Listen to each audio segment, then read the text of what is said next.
Right, let's see what's going on Reddit today. Obviously, we got an $80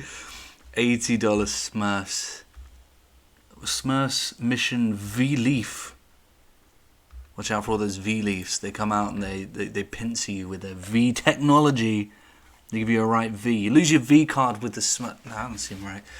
Yeah, considering what the show writers said, that the show writers says they read the books, I wonder if they saw this little tidbit. Tidbit. I haven't heard that term in a long time.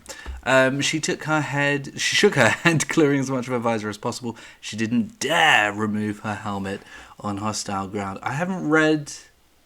Maybe I don't remember this part of the book. But yeah, no, I do agree with this. This is something that's bugged me about the show. There's something that bugged me about the show. Like, obviously, I know that the reception is quite negative.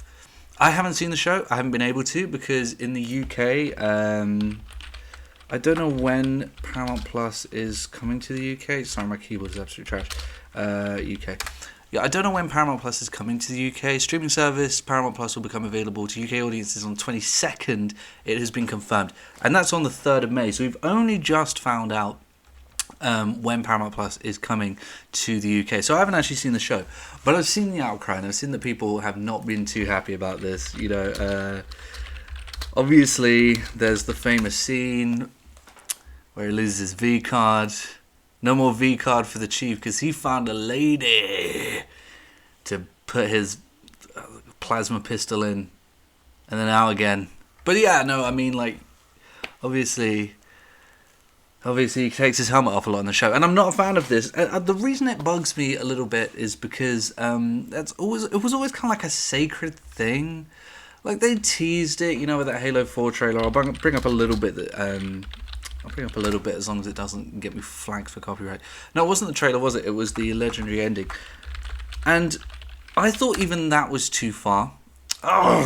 Ending. I thought even that was too far.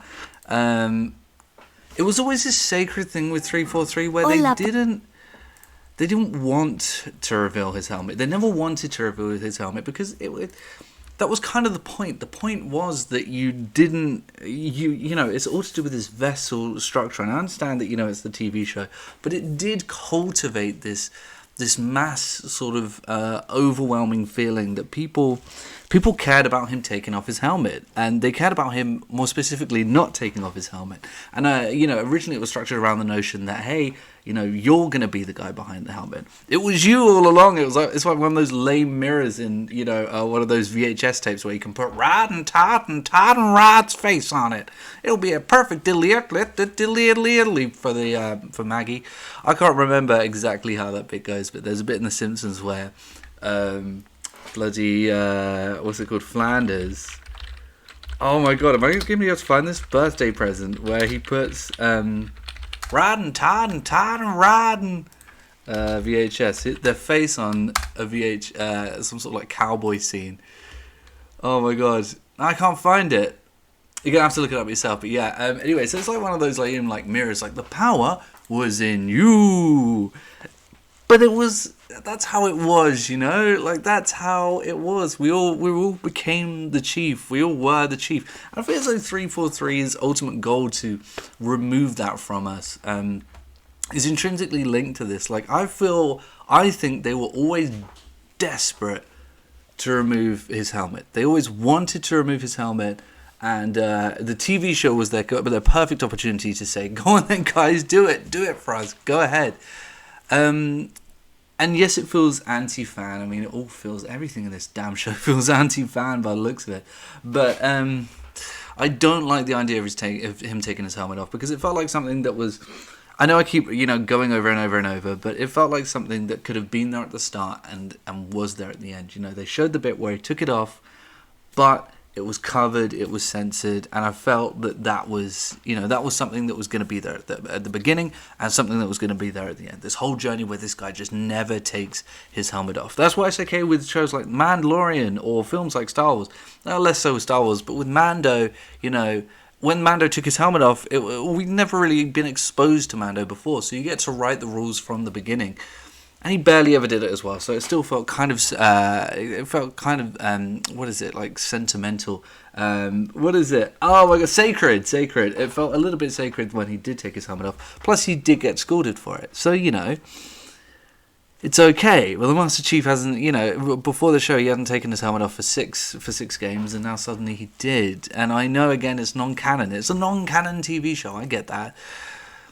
But it doesn't make it okay. The iconography's still there. They're still it's taking characters. They're still using characters from the series. So why is it okay to just mess around with things? Right, let's see what people are saying. I think the show would have been so much better if they followed a separate Spartan team and treated Master Chief as a side character who occasionally shows up and kicks absolutely ass. I actually think this is a great idea. This is something that I have agreed with. People have been saying that maybe they should have just made this a side story. Now, ultimately, I wouldn't want that overall. I do think that it would have been a better course of action than what we got now. But overall, I think it would have been a lot better just to give us the story of Halo. I think it would have been great to introduce new fans to it through this show. Blah blah blah blah. No. I'm not very good at Reddit. Forward Unto Dawn did a lot of things great. I would have liked to have seen people behind it. We're gonna make a bit of yeah. It was okay. I think a lot of people are very nostalgic about Forward Unto Dawn. Hal Pale and Robotic Spartans there as well. They were really uncanny valley, going with Kelly and Fred. Literal God himself shows up out of nowhere, kicks absolute arse, refuses to elaborate further. So I don't know what that's in reference to. This is exactly what they should have done. Like, why have Silver Team if you're not trying... Oh my god. If not to avoid trampling on characterizations, if you're going to fuck around with the Master Chief's characterization anyway, I maintain that this show should have followed a secret Spartan 3. Yeah, so it looks like everyone is on the same boat, but it's kind of a little bit annoying how apathetic we become, that we've accepted that we can't have a good Halo TV show. That's just impossible now. Like, we had Forward Unto Dawn, and that was about as close as we're gonna get, and that we've just accepted. Yeah, it's not gonna happen. I'm sorry. We've been cheated. We've been burned so many times as Halo fans that we're not gonna get it. We can't have what we want, and unfortunately, we've accepted that. Let's have a quick look at the Chief, pulling his helmet off. I want to reiterate, I didn't like this. So we see like some outline shadows of his eyes, and I think even that's too much. I don't want to know race, I don't want to know age or anything like that. I want it to be a sacred thing that never happened, but it did. And it's happened 1,000 times, and alternate reality. It's Silver Team now. It's fucking lame. On the 22nd, I am going to watch the show, and I will let you know what I think of it, but I'm not very excited. Alright, that's it. See you later.